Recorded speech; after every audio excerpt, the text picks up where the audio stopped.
నమస్తే అందరికి, వంటింటి రుచులకి స్వాగతం. నాటుకోడి కూర ఎవరైనా చేస్తారు, కానీ అసలైన రాయలసీమ రుచి రావాలంటే ఖచ్చితంగా ఈ మసాలా పడాల్సిందే.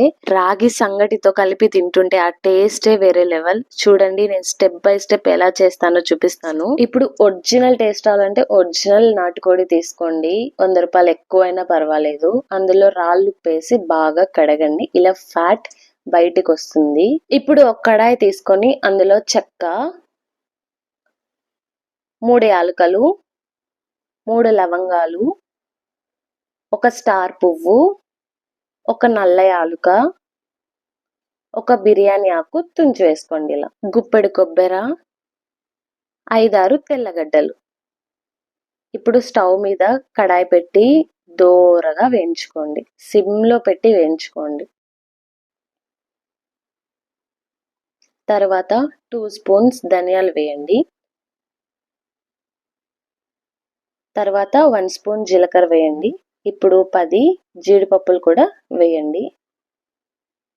1 స్పూన్ గసగసాలు వేసి బాగా వేయించుకున్నాక మిక్సీ జార్లో వేసి మెత్తగా మిక్సీ పట్టుకోండి. చాలా మెత్తగా మిక్సీ పట్టాలి, బరక్క అస్సలు పట్టద్దండి. ఇదే అండి సీక్రెట్ మసాలా. ఇందులో ఇంకొక టిప్ కూడా చెప్తాను. ముక్కలు రబ్బర్ ముక్కల్లాగా రాకుండా బాగా మెత్తగా వచ్చేలాగా. ఇప్పుడు ఆయిల్ హీట్ అయ్యాక చెక్క, లవంగ, యాలుక అండ్ బిర్యానీ ఆకు, పచ్చిమిరపకాయలు, 2 మీడియం సైజ్ ఆనియన్ వేసి బాగా బ్రౌన్ కలర్ వచ్చే వరకు వేయించుకోండి. బ్రౌన్ కలర్ వచ్చాక 1 స్పూన్ అల్లం వెల్లుల్లి పేస్ట్ వేసి అది పచ్చి వాసన పోయే వరకు వేయించుకోండి. తర్వాత మనం కడిగి పక్కన పెట్టుకున్న నాటుకోడి ముక్కలు కూడా వేసి కలిదిప్పుకోండి పైకి కిందికి. ఇప్పుడు 1 స్పూన్ పసుపు, 1 స్పూన్ ఉప్పు కూడా వేయండి. రాళ్ళుప్పు మాత్రమే వాడండి, అదే మంచి టేస్ట్ వస్తుంది. ఇప్పుడు 1 స్పూన్ ధనియాల పొడి, 2 స్పూన్స్ ఆర్ 3 స్పూన్స్ కారం. మీ స్పైస్కి తగ్గట్టు కారం ఎక్కువ కావాలంటే 3 స్పూన్స్ వేసుకోండి. బాగా కారపొడి పచ్చి వాసన పోయే వరకు వేయించుకోండి. అందులో కొత్తిమీర, పుదీనా కూడా వేసి వేయించుకోండి. వేగాక మూత పెట్టి వదిలేయండి. ఇప్పుడు నీళ్ళంతా బయటకు వచ్చేసాయి. నీళ్ళు ఆవిరి అయిపోయినాక మనం ఇందాక ప్రిపేర్ చేసి పెట్టుకున్న మసాలా వేయండి.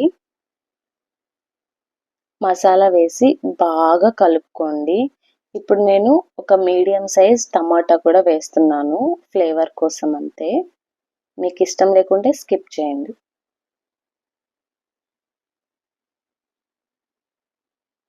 ఇప్పుడు చూడండి, ఆయిల్ పైకి తేలుతుంది కాబట్టి మసాలా వేగిపోయినట్టు. ఇందులో నేను టిప్ చెప్తా అన్నా కదా, నీళ్లు మాత్రం వేడి వేడి నీళ్లు మాత్రమే వేయండి. చల్ల నీళ్ళు వేస్తే ముక్కలు రబ్బర్ ముక్కల్లాగా వస్తాయి. తర్వాత కుక్కర్ పెట్టేసి విజిల్ పెట్టేయండి. ఒక 6 or 7 విజిల్స్ రానివ్వండి. ఇప్పుడు మనం రైస్ పెట్టుకుందాం. 1 గ్లాస్ రైస్కి నేను 3.5 గ్లాస్ వాటర్ వేసుకున్నాను. ఎందుకంటే సంగటి కాబట్టి ముద్దగా రావాలి.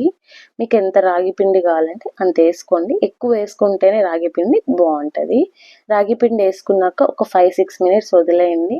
రాగి పిండి పచ్చివాసన రాకుండా ఉంటుంది. ఇప్పుడు బాగా కలుపుకోండి మెత్తగా అయ్యే వరకు. మీకు గంటెతో రాకుంటే మనం చపాతీ కట్టు ఉంటుంది కదా, దాంతో బాగా ఇలా తిప్పుకోండి. మెత్తగా స్మాష్ చేసుకోండి, మెత్తగా వస్తుంది.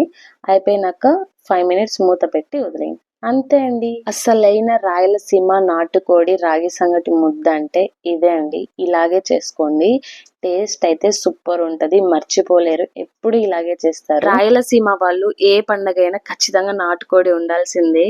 రాయలసీమ వాళ్ళు ఉంటే కామెంట్ చేయండి. Thanks for watching. బాయ్.